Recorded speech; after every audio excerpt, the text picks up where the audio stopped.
Alright, here's the 3 worst neighborhoods in Abbotsford, brought to you by somebody who lives and sells a lot of real estate here in Abbotsford. I'm not Agent Kelly. I talk about real estate investing in my local market here, Vancouver, British Columbia, and all of its suburbs. I actually live in Abbotsford, and I'm going to talk about Abbotsford today. I post every Tuesday, Thursday, and Sunday. And by the way, if you want to reach out, if you have any questions about buying, selling, maybe you're a real estate agent, doesn't matter. If you just have any questions, you can scroll down, hit the link to book a call with me. If you get any value, entertainment from these videos, thumbs up, subscribe. Let's get into this video.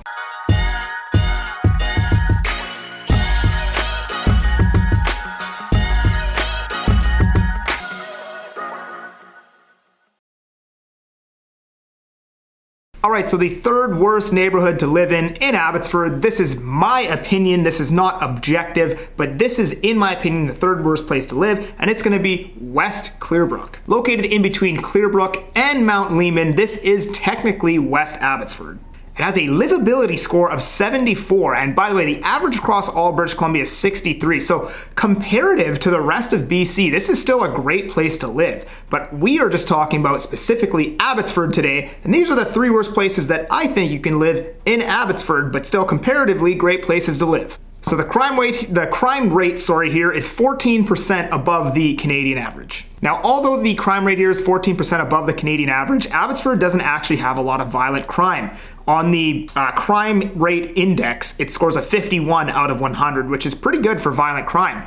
Now, the problem with Abbotsford is it scores an 85 out of 100 for drug use and people selling drugs. So Abbotsford doesn't have a violent crimes problem. It has a drug problem, basically. And although that's still not a good thing, it doesn't necessarily mean that you're unsafe living here. The median household income is $69,000, which is 16% below the Canadian average, and the median home value is $464,000, which is 30% below the Canadian average. So lots of older condos in this area, as well as older townhomes. Home ownership is 59%, which is actually 12% below the Canadian average, meaning that there is more than usual renters located in this neighborhood. However, you are super close to a lot of amenities like High Street Mall. There's lots of good places to eat, the movie theater, and you're a couple minutes from the highway, which is only 20 minutes from Surrey. So you're probably 25 minutes out from Surrey, located in this neighborhood, which is pretty decent. Number 2, Central Abbotsford. So this area is right off of McCallum exit, and you're about 35 minutes to Surrey. Crime rates are about 11% higher here than the rest of Canada, but again, not really any violent crimes, just drug use and stuff like that. This area is a pretty good mix of condos, detached, and townhomes,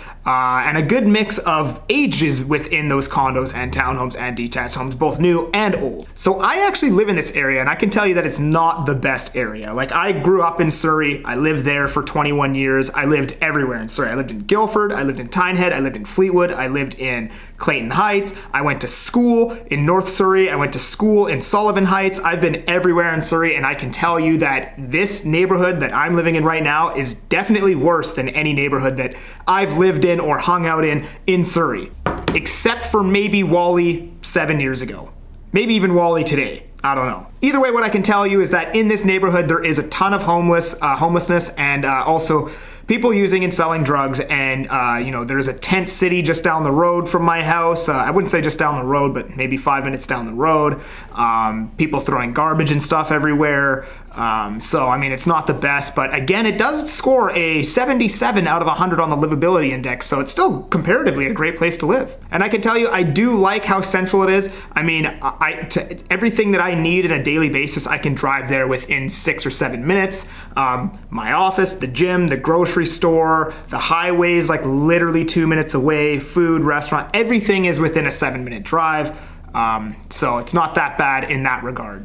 However, I will say that this is a good place to try to get in the market if you're, a young couple or you're buying a place for yourself. There are tons of older condos to choose from that have decent stratas that you can get into for a really good value. The median home price is $490,000 here. However, that number is skewed because there's a lot of detached homes and townhomes within the area, both brand new, new and old as well. Median household income is $71,000. Now, that being said, I probably wouldn't want to live here if I had kids.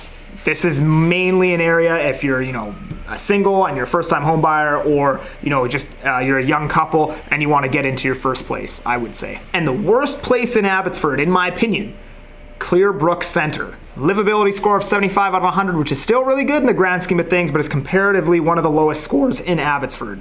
And there are lower scores in Abbotsford, like I think, what's it called? A couple of the farm areas, Bradner and Aberdeen and Matsqui, they all got lower livability scores, but it's just because they're so far away from all the amenities, but they're actually great places to live. So in terms of, livability scores, this one wasn't the lowest, but in my opinion is probably the worst place you can live in Abbotsford.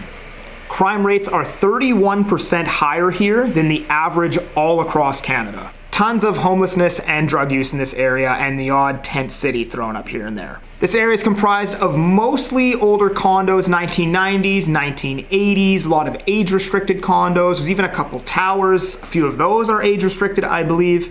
So this area is basically in between central Abbotsford and West Abbotsford, closer to West Abbotsford than it is to central Abbotsford, I would say.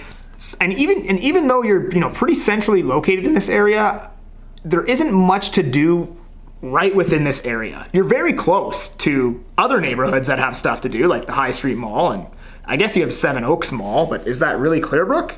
I don't know. I think that's more central Abbotsford, right? So I mean, in this area, yes, there isn't too much to do, but you are pretty close to a lot of different amenities, I would say. You're about 25-minute drive to Surrey from here on a good day with no traffic, maybe 30 minutes. Median household income is only $60,000, 20% lower than the average. I'm assuming that's because a lot of the people that live here are probably retired in these age-restricted condos. $300,000 median home price in this area. Again, I'm gonna assume that's because most of the condos are older and age restricted. So there's my sum of the worst neighborhoods in Abbotsford. If you enjoyed this video, thumbs up, subscribe. See you on the next one.